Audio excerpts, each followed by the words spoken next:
My special guest today is my good friend Josh Peck, and we're going to be talking about his brand new book, The Return of the Watchers, Ancient Nephilim Technology Revealed.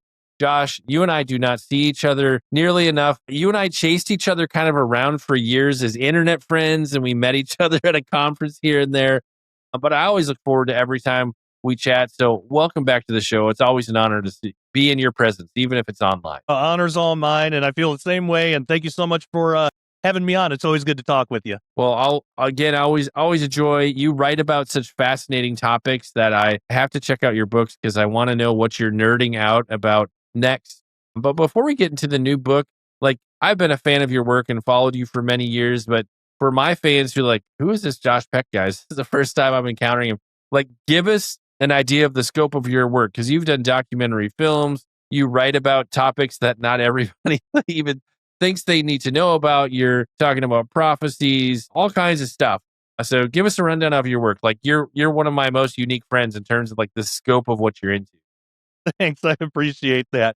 Yeah, a lot of it revolves around prophecy. I've been fascinated with prophecy ever since I could read. Revelation was the first book of the Bible that I read all the way through on my own, and I read it over and over again as a kid, just fascinated with it. So most of what I do, not all of it, but most of it revolves around end times prophecy. And so I've been in ministry for, what would be the year count now? I'd probably have to ask my wife. I'm terrible with the numbers and remembering dates and all that, but probably 15 years, somewhere in that vicinity. I've been in ministry. I got into it originally because I was raised Baptist, and I had questions about things that I think a lot of Christians have questions about, and some of their churches won't answer those questions. But I wanted to know, like, how do aliens fit into the Bible? I had a sleep paralysis problem when I was younger, so I wanted to know, and I took it as demon attacks. I wanted to know what that was all about, and my church just said, well, that's just all demonic stuff, Josh. And I was like, okay, well, but what do I do about it? What does that mean? Oh, you just got to have faith. I never really got any real answer. And because of that, when I was in my late teens, I found a friend who was actually a New Ager. And finally, I had a friend. I had somebody who was taking what I said seriously and actually providing answers. They were wrong answers. I didn't know that at the time. But it launched me into New Age. I became a total New Ager. I thought that was complementary with Christianity, and it's not. It's a big deception. But I didn't know it at the time because I just wasn't taught these things. So later on, I found out about people like L.A. Marzulli and Tom Horn and people like that. And that's what really gave me the answers that I was looking for everything. So I totally renounced New Age, rededicated my life to Christ. And it was from that moment on, I decided I want to be in ministry. I want to help other people who might be in the same situation that I was. Since then, I've written numerous books. I've lost count at this point, how many. I've done a few documentaries, speak at conferences. I've been taking a little bit of a break on conferences recently, but I'm probably going to get back into it at some point. And I guess that brings us up to today, which is The Return of the Watchers, the newest book in my arsenal. Well, and I want to touch on something you said, kind of from your own journey. And this is something that really surprised me because I think you and I met for the first time in person at a Hear the Watchmen conference, probably about 9-ish years ago. Yeah. And that conference really marked me because I'm a guy I've been in Christian publishing now for 11 years, grew up in church, part of ministry circles and things, but stepping into kind of that fringe space, or as our friend Michael Heiser called it, Christian Middle Earth, if you will. What surprised me about that event was just to meet all the people who had a story very similar to yours. They're going to church. They have some issue, some question that their pastor can't answer, and they feel disenfranchised, or they don't belong, or because their pastor didn't know how to answer their question because they don't talk about UFOs or whatever it might be in seminary. They just feel like they don't have a tribe or a church that they can belong to. And the thing that surprised me is Hear the Watchmen was their tribe, or pick an event in this kind of more fringe space.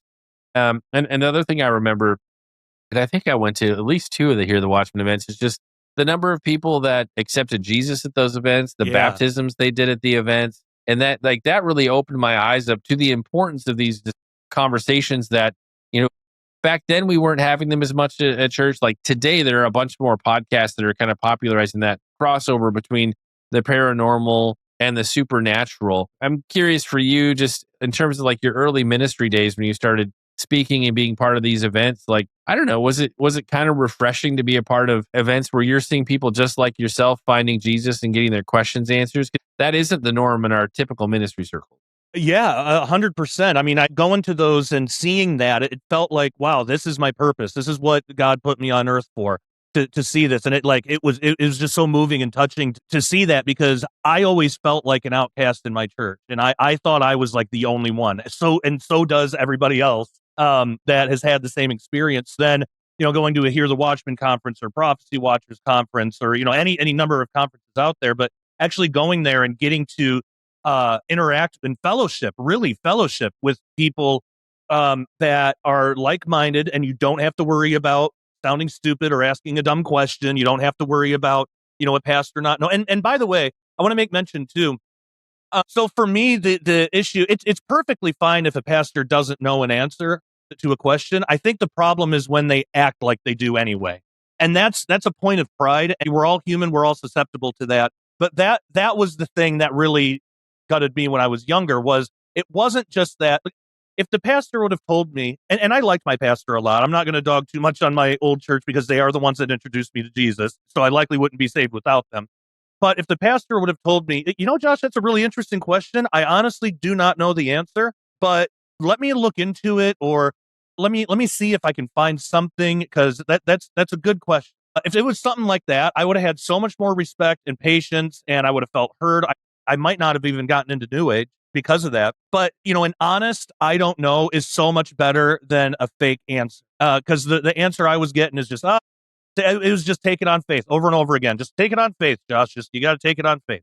Like, take what on faith and what? What are you talking about? Where does it talk about aliens in the Bible? But that's point of pride that unfortunately a lot of pastors have. I think a lot of that is changing, and I think a lot of that is because of the hard work that people like Hear the Watchmen, Prophecy Watchers, hopefully myself, you of course, and what we've been trying to do over the past decade and a half, many of us even longer than that, a couple of decades even longer. We're seeing a shift now where there is this interest in the more weirder things of the Bible, and actually trying to provide real world answers for them. We talk about, like, the disclosure movement that's going on right now. That I grew up at a time, and you probably did too, where you were laughed at. You were mocked on the news if you were a person that believed that there was some kind of something going on with UFOs. If you didn't outright deny it, then you were a crackpot who wears tinfoil on their head all the time. But they don't laugh about it anymore. Now they take it seriously. And we see that in Congress. I didn't think I'd live to see it. And I'm not even that old. I'm 41, I mean, old enough. Believe me, I feel it every day. But it's just interesting how fast that change has occurred. And I think a big part of it is a sign of the times that we're living in. The Bible calls them the birth pangs. And I, for one, fully believe that we're in that now. And again, I write a lot about that in Return of the Watchers. I think that there's specific things that have happened in the spiritual world from the enemy that has caused some of these things to come about. But for us as Christians who are secure in Jesus, it's an exciting time. It's an important time because it's all about Jesus, like you said. That's the most important thing, getting people saved. And these topics allow us kind of a gateway into that, into conversations with people who might not normally talk to us, or might be too scared to. We can tell them about Jesus through these things and provide answers that the world doesn't have answers to. We're not getting any answers from the world about what aliens are, but the Bible sure tells us. It all connects to Genesis 6, the Watchers, the Nephilim, stuff that I've written about for years. I know stuff that you've looked into for years. So God put us here for a reason at this time, and I believe that this is it. And He put these interests in us for a reason, and I believe that this is it. So for anybody out there that's watching, you're not alone. There are many others like you. We're just waiting for you to find us, and we're trying to find you too. So lots of great places you can go. ProphecyWatchers.com is great. Daily Renegade, that's my website, dailyrenegade.com. Yeah, just there's lots of outlets, more now than there ever have been before. Yeah, there's definitely a lot of these sorts of conversations happening these days. And the one thing I just want to focus on momentarily, this is more of just a comment, is these questions, these concerns, they really do keep people out of the kingdom. They do really prevent people from taking that last step to follow Jesus. A guy would have brushed these things off 10, 11 years ago. I'm like, oh, that's stupid. Like, really, UFOs or Bigfoot or pick your thing? That's what's keeping you from following Jesus, because you're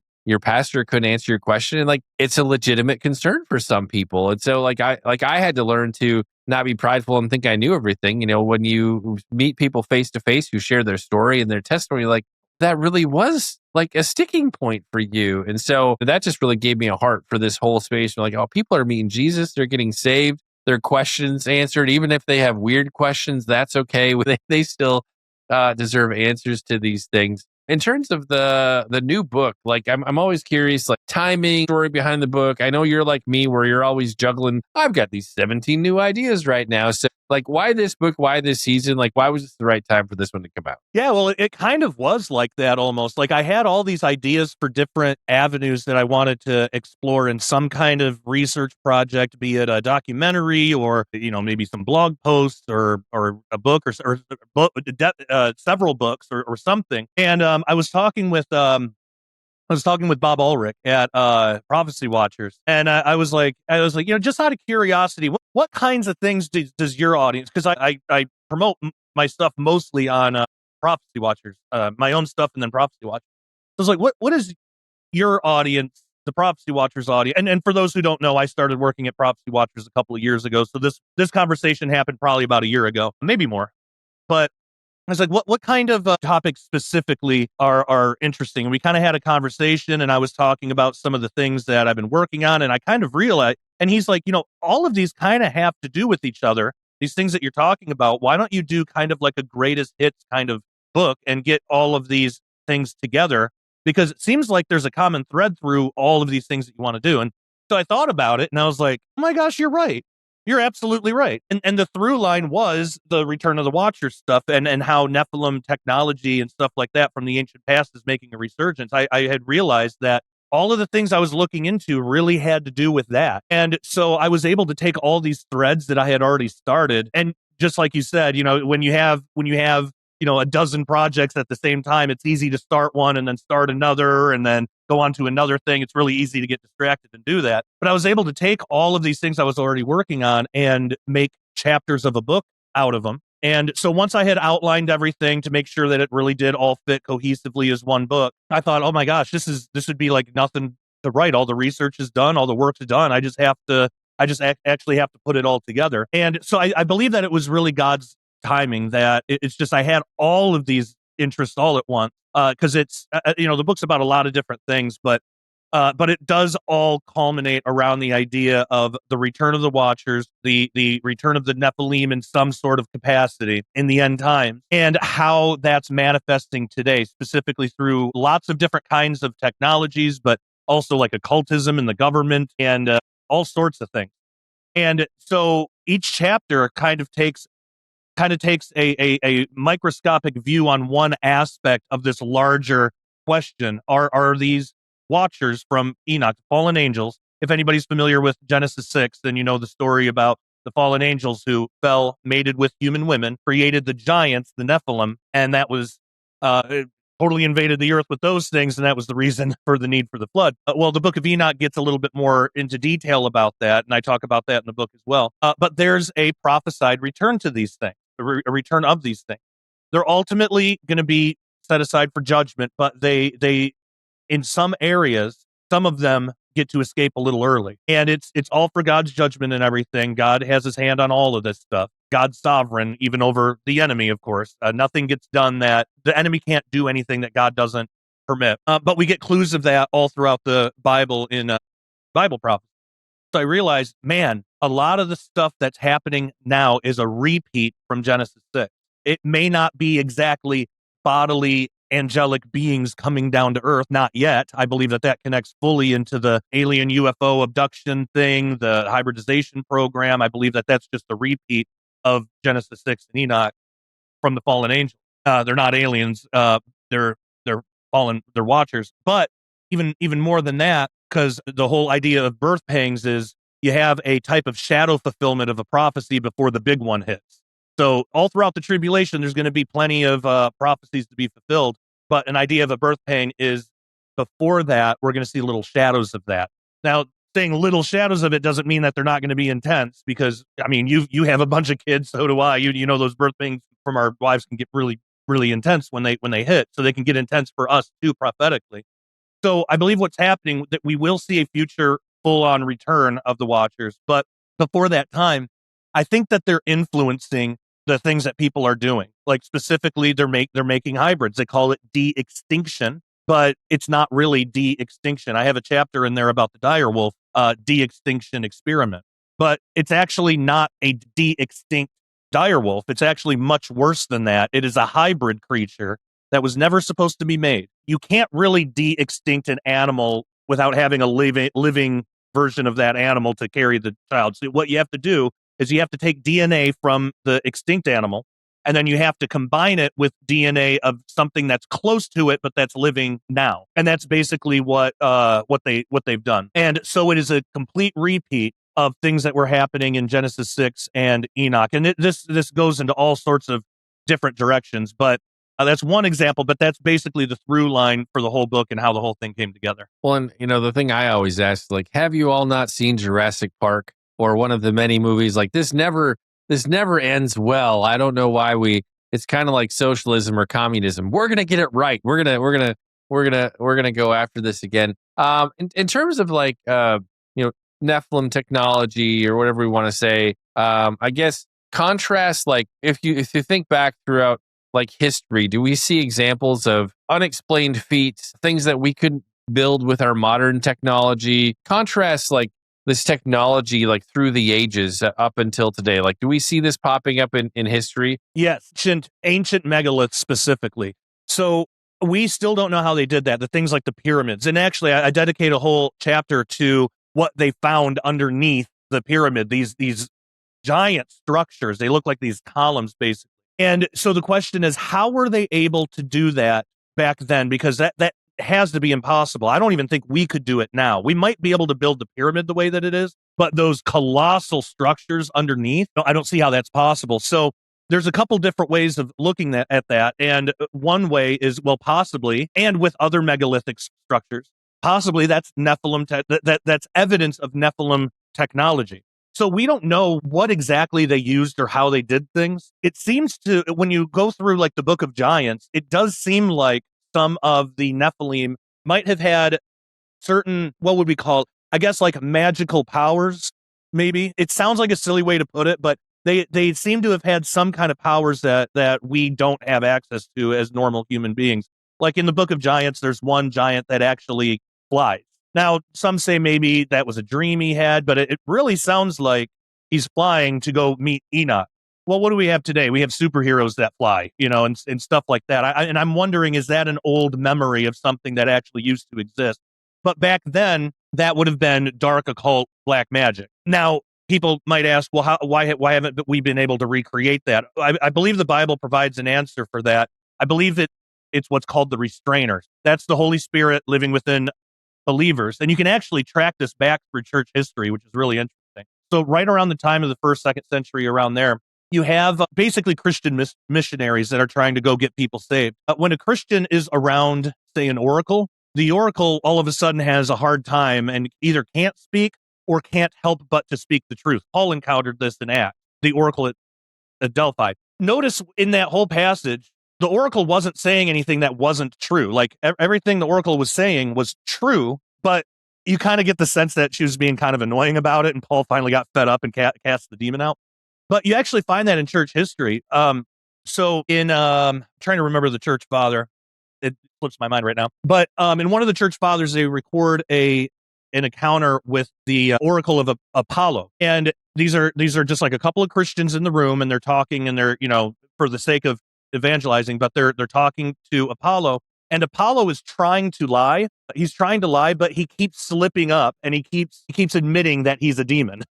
And it's really funny to listen to this. And then after a few minutes of this, he eventually just goes silent, and then it says he never spoke again. And so there's this restraining force that we as Christians actually have against the kingdom of darkness that we just carry around with us all the time. That's why you don't see the extreme forms of magic today that existed back in the Old Testament. A good example of that is Pharaoh and Moses and that whole thing. The magicians of Pharaoh, it doesn't say that they performed sleight of hand. What they were doing, they were really doing. They were somehow able to actually turn their staffs into snakes, living snakes. and it's through some black occult magic that we've lost in our time, thank God, but that's due to the presence of Christians all around the world. So what happens is, though, you see a resurgence of that witchcraft during the tribulation.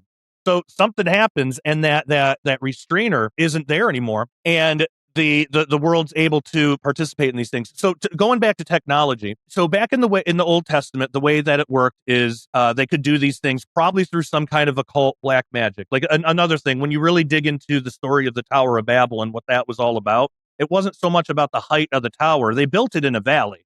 So you would think if it was just about height, they would build it on a mountain or something. They didn't. It wasn't just about the height. Also, we have buildings that we have satellites in the sky. So we have things that reach taller than that, and God doesn't seem to have an issue with it. Not enough to have it come crashing down. When you really dig into that, there was some kind of dark occult magic. Now, and this would have happened after the flood. There was some type of dark occult magic. It talks about it in the book of Jasher. There's some other ancient scrolls and things that mention it as well. But they were trying to actually enter into heaven, set up their own idols, and kill God, basically. Like, I don't know how you think you're going to do that, but so it wasn't so much about the height.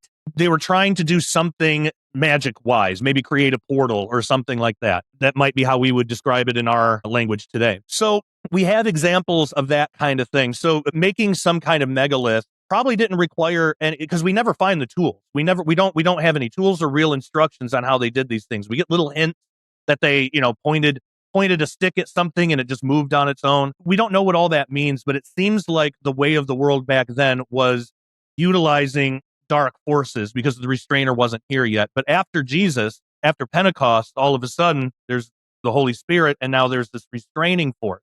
So what's the enemy's next best thing that they can do? Well, they can go to technology. That would be the workaround. So instead of just full on black magic, which probably worked a lot better than technology does today, that would have been the preferable thing. But since they don't have access to that anymore, now they're influencing people through just crazy forms of technology and things like that. And they're able to produce a lot of the similar things, like creating hybrids and doing all that.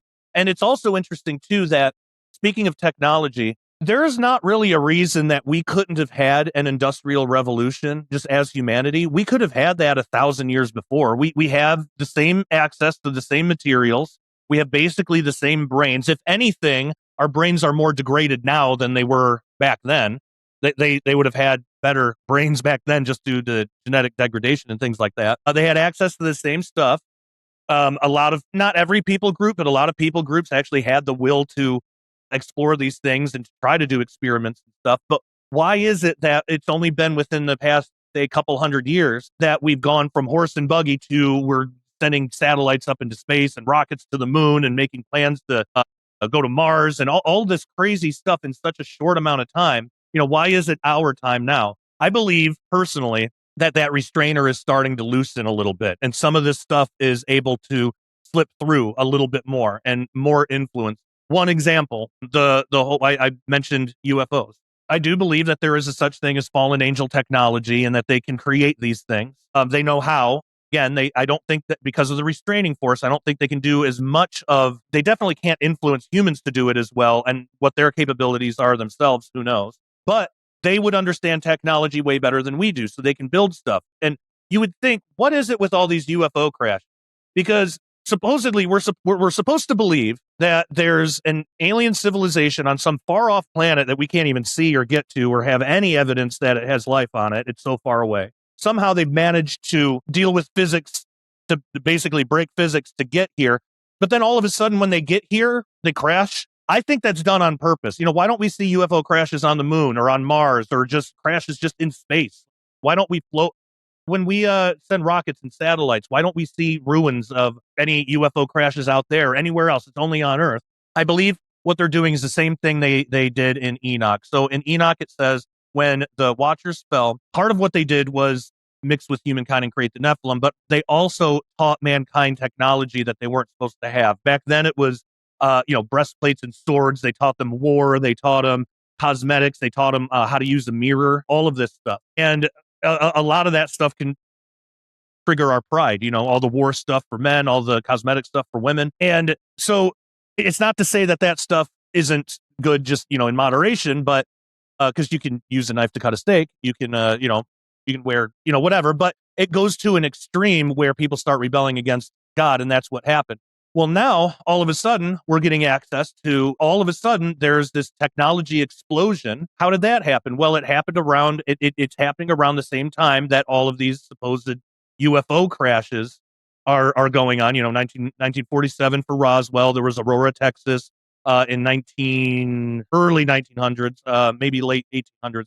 I can't remember the specific year, but all around the same time. And then all of a sudden, we're developing this fantastic technology. I believe that the Watchers are doing the same thing. They're crashing these UFOs on purpose so that we have access to this technology that we'll use to our detriment, and we are. And of course, they're going to put bodies and stuff in there to make it look like it's an alien thing, because that's probably part of the strong delusion that God sends in the end times.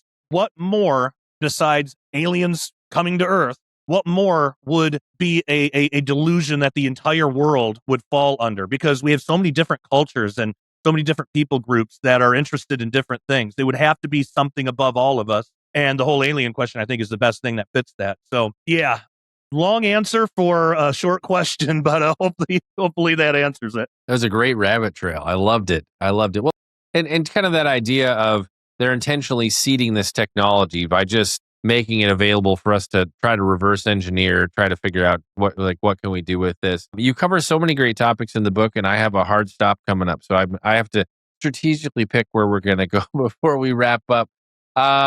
Let's talk briefly about, because this isn't a big topic, CERN portals and Revelation 9. Yes, is one of the chapters. Like, again, I was uninitiated at my first Hear the Watchmen conference. I heard a lot about CERN, and I was like, I didn't even know I needed to worry about this stuff. So for the person who, like me, 9 years ago was like, I got no clue. What's going on at CERN? Like, it comes up a lot, but I feel like not everybody really realizes the significance. Yeah, it's huge. And that's probably the biggest piece of technology that we have that probably was inspired, at least in some part, by the Watchers or by the fallen angels. So right now, just to set everybody's mind at ease, I'll just whet people's appetite for this. Right now, CERN doesn't have the power to be able to create a portal. So right now, what they're doing, they are replicating what's already happening when cosmic rays enter our atmosphere. So cosmic rays enter our atmosphere, they bash into other particles, and they make these, basically, it's not exactly this, but they make these explosions. CERN is right now only at the power level where they can just replicate that. So if CERN was able to create a portal, we would look up at the atmosphere, we'd look up at the sky, and it would be nothing but a portal to hell everywhere. And thankfully, when we look up at the sky, we don't see that. We see clouds, and, it looks nice. But that doesn't mean that that's always going to be the case, because there are power upgrades. They want to do some things. How that might connect with the locusts in Revelation 9, we know that there's this bottomless pit. We actually know what these locusts are too from the book of Enoch, or actually, I don't remember if it was Enoch. It might not have been Enoch. One of the ancient texts, but it talks about how Satan basically. So according to Enoch, the demons are the disembodied spirits of dead Nephilim. So a bunch of Nephilim died in the flood. They were never supposed to be, so there wasn't anywhere for them to go.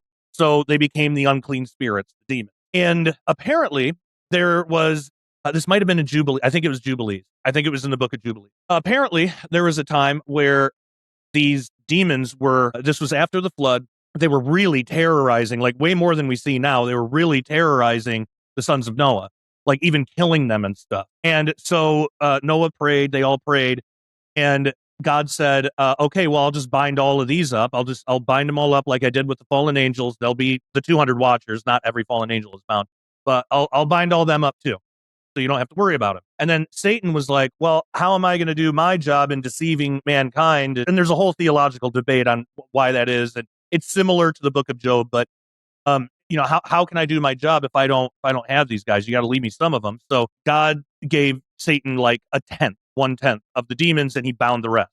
So we see those demons pop up again when the bottomless pit is opened up and all those locusts fly out. That's what those are. And so imagine the most amount of demonic activity that we ever see on the earth right now. It'll be 10 times worse during that part of the tribulation, which is just absolutely insane. So how that connects with CERN is so CERN has plans to want to communicate with higher dimensions. They've been very open about this. They want to explore and communicate. That's basically, it's not exactly necromancy, but it's basically like idol worship, maybe, or it's praying to false gods, at least.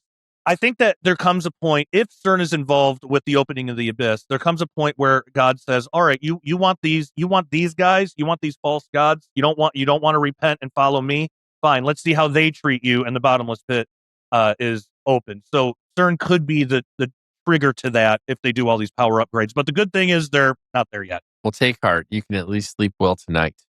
We'll see what tomorrow brings. Let's pick one more chapter and talk about it. And again, Josh's book is super enjoyable. Each chapter stands on its own, and it's well researched, it's well read. He's a great writer. So I was listening to the audiobook driving my daughter to school this morning. So highly recommend you grab Josh's book, regardless of whatever experience you prefer. Paperback, ebook, audiobook, he's got it all for you. Let's have you talk briefly about some of the ground you cover in chapter 12, how AI becomes the unholy spirit. Yeah. As a guy who works in Christian publishing, I know we all use AI tools for all kinds of stuff, even some level of ghostwriting. I do have a lot of concerns about bad theological ideas being inserted in things that we're just going to miss because people are claiming some of this writing as their own, and it's not coming from a person who has the Holy Spirit inside of them discerning Scripture. It's just coming from a computer somewhere telling us what it thinks we want, what it thinks we want to hear, or what it, is it really what the computer wants to say instead of what you are telling it to say? So anyways, concerns with AI and the unholy spirit. Exactly. And I just read a report that something like 2/3 of pastors will use AI tools to some extent in their sermons, and like 1/3, I believe it's like 1/3 will just have AI write their sermons or something. It's getting really bad. But in the book, I posit the notion of if a demon can possess a person, who's not to say a demon can't possess an AI? Wouldn't that actually be easier? If it could possess something as complicated as a biological human with its own soul and spirit and everything, wouldn't an AI be even easier? Now, the scary thing is a lot of these AI developers are saying that AI is learning and doing things that they don't know how they're doing it. They didn't expect it. And it seems like we're always getting stories about AIs developing like their own secret language so they can talk about like how to stay online, and like they'll lie to humans and stuff now. It's really weird. But then you got the other end of it where, like you mentioned, if you're using AI, it will absolutely affirm everything that you believe. No matter if it's not theologically right, no matter how bad it is, it will affirm everything. I saw that in the New Age, and I fully believe that is demonically inspired. It's this self-godhood affirmation, like you're good just how you are. You don't have to change, don't have to repent. And AI does the same thing. That's got to be coming from somewhere. So with the idea of the unholy spirit, I believe that the Antichrist in the end times is going to do a perversion of everything that Jesus did. So I believe that there's going to be a perverted Pentecost, and I believe that has to do with the mark of the beast. So we know that, believers are, we're sealed in eternity. We have the seal of God on our forehead, stuff like that. We have a type of seal. Well, again, there's a technological component with what the Antichrist is doing. And it reminds me a lot of what is happening right now with like brain chips and stuff. Now, I think it's still a little ways off, but this technology ramps up fast. While it may seem a little off for us, it's not like hundreds of years or anything. I mean, they could develop this technology in just a few years. Talking about like brain chips and things. Well, imagine. So, what does the Holy Spirit do? When you get saved, the Holy Spirit enters you. The Holy Spirit's your instructor, your comforter. He is always there with you. You're never alone. Well, if you get a brain chip, especially if there's some kind of AI image of the beast, and I make that connection in the book that there might be something to do with the image of the beast and AI. If you have this implant, and one of the places you can get it is in your forehead, but if you have this implant thing, this brain chip, well, you have AI around you all the time. You can ask it anything. I mean, you already can from your computer. You can ask it anything. It'll instruct you. It's always with you. It never leaves you. What if that is the unholy spirit, the third part of the unholy trinity with the false prophet and the Antichrist? So I end the book with that. Well, I have a conclusion about being a watchman in the last days, but I basically end with that because I think that's ultimately the end goal. It's for the Antichrist to usurp everything, to try to usurp everything that Jesus did and make his own unholy perversion of it And we're seeing the beginnings of it right now. And with how fast this technology develops, AI is not, today's AI is completely different than AI 3 months ago. It can do more things. It's way more advanced, and that's going to keep happening exponentially. So I think the time is short. And ultimately, like how we started the program with, ultimately what it means is it's time to get right with Jesus if you're not already. And if you are, it is time to go tell your friends and family. It's not time to be timid anymore. It's time to be bold, brave, loving, not rude. Bold doesn't mean rude. Bold just means you tell the truth and you don't fear. But it's time to go out and witness to people that maybe you've been a little nervous about. Just be bold. God will be with you. Do it now. And then we live, and we got to make sure every day we're living our lives for Jesus and keeping our eyes on him despite all the distractions around us. So that's really like the main message of the entire book. Well, and wouldn't that be a brilliant plot for the enemy to use AI? Like, why possess one being when I can reach millions and millions through an interface that everybody has on their computer and their phone, often in like triplicate, having multiple different AI tools. And for those who listening are like, really, demons impacting technology? Like, if you read widely, talk to people who do deliverance ministry, or find some Catholic exorcists and have a conversation. I mean, it's very common in testimonies of their different cases. Back in the day, getting phone calls from demons. Weird things happening with electronics in the house, lights. People will talk about getting text messages from demons in the midst of like an exorcism or a deliverance. And so, demons interacting with technology isn't anything new. This is just such a crazy grand scale. So it's a little hard to conceive of. But again, if you roll in some of these circles where people talk about demonic interaction with us, it's actually pretty normal. Josh, big picture, whether we say it's the thread you want people to follow or the takeaway, and I know you've already alluded to this a little bit, but I guess maybe the thread that weaves all of these together. The chapters are all pretty unique and stand on their own, but what's the connector between all the places you go in the book? Yeah, the main thing is to just try to show people the times that we're living in. We're supposed to know the season. It doesn't mean we can know the day or the hour, but we can know the season. We're actually supposed to. When Jesus came the first time, he criticized the Pharisees. You know when to plant, you know when to all this stuff, but you don't know the season that you're actually living in. They didn't realize the Messiah was right there in front of them. And if it could happen to them, it could happen to us.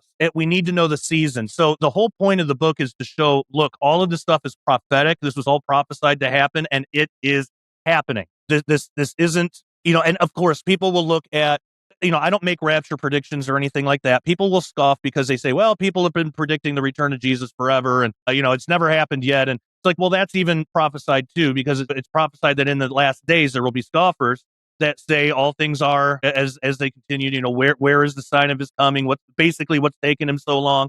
All of this stuff, and we're seeing that too. So you don't want to be one of those scoffers. And again, it doesn't mean we can put an exact date on it, but we should know the season that we're living in. And so throughout the book, I give several examples showing how we are in that season now of the birth pains. And then again, ultimately, we don't have a lot of time. So it's time to get busy. It's time to take the Great Commission seriously, make disciples of all nations. That doesn't just mean get somebody saved and leave. Make sure they get into a good church. Make sure they get some sound theology, some sound teaching. Make disciples of all nations. And now is the time that we really need to be taking that seriously every single day. So that's really the whole through line throughout the book. And Josh, for the people who want to connect with you, find out about your shows, all your books, your resources, you've got a number of different things. So give us a rundown of the places we need to connect with you on the web. Yeah, for sure. If you want to get the book, the absolute best place to do it, because you'll be supporting a wonderful prophetic ministry, is prophecywatchers.com. You can find Return of the Watchers there, and I believe all of my books are there. Plus, I even have, I worked together with Dr. Ken Johnson to create a Dead Sea Scroll wall calendar, a print calendar. And basically what that is the Essenes were the Jews that at the time of Christ, they accepted Christ. They knew exactly who the Messiah was going to be because they kept the actual old interpretations, the real interpretations of the Old Testament. They didn't get into the Pharisee oral teaching kind of stuff. They had what we now call the Dead Sea Scrolls to guide them. And so looking through those scrolls, you actually find a calendar that the Bible uses. and it uses it from Genesis to Revelation. I actually I proved that in my 2-volume set, Forgotten Prophecies of the Dead Sea Scrolls, also available at prophecywatchers.com. But you can get a wall calendar that we've recreated from that to actually show these prophetic events. And what's funny is that calendar proves to be true more and more, because it was on Purim last Saturday. Now, many people are thinking, wait, Purim, isn't that supposed to be Monday or Tuesday? Yeah, on the modern Jewish calendar, but on the Essene Dead Sea Scroll calendar, the one that the Bible uses, it was actually supposed to be on Saturday, on a Sabbath. And on Saturday was when the first strikes against Iran and all that stuff happened. And that connects with Purim and the book of Esther. And there's a lot to get into. But I explain all that in some of the videos that I've done recently, which you can find those at dailyrenegade.com and my YouTube channel, youtube.com/@dailyrenegade. What else? I have a Substack, joshpeck.substack.com, where I do blog posts, audio only posts, and video posts. Let's see. I got YouTube. I got Prophecy Watchers, Daily Renegade. I'm also on Facebook, X, everywhere. So I'm pretty easy to find. I'm just kind of everywhere. But yeah, to get the book, Prophecy Watchers is the best place to get it. Oh, and I would ask, if you do get the book, if you could go to Amazon and leave me an honest review, that would really help the algorithm send that out to more people. The more reviews, especially positive ones, but you don't have to give me a fake positive one or anything if you just didn't like the book. But if you enjoyed the book, if you could leave me a review, that will help get that out to more people who might not otherwise have heard of the book. And that's what we want. We want to get this message out to as many people as possible. So I guess that's all of them. Thank you so much, Shaun, for having me back on the show and letting me talk about all this. Absolutely, man. I always look forward to any reason to hang out with you. I'll make it easy like I do with every episode. We'll have links in the description and the show notes to websites, social media sites that Josh has mentioned. We'll have links to where you can pick up your very own copy of this book as well. So once again, our guest today, my good friend Josh Peck, our book that we discussed, The Return of the Watchers, Ancient Nephilim Technology Revealed. And Josh, I want to say thanks so much for hanging out. I always enjoy you pouring into me, talking about weird things I didn't know I needed to be concerned about, and just taking us down the rabbit hole. It's been a blessing to see you again, my friend. Blessings all mine. It's great to see you again as well. Always is.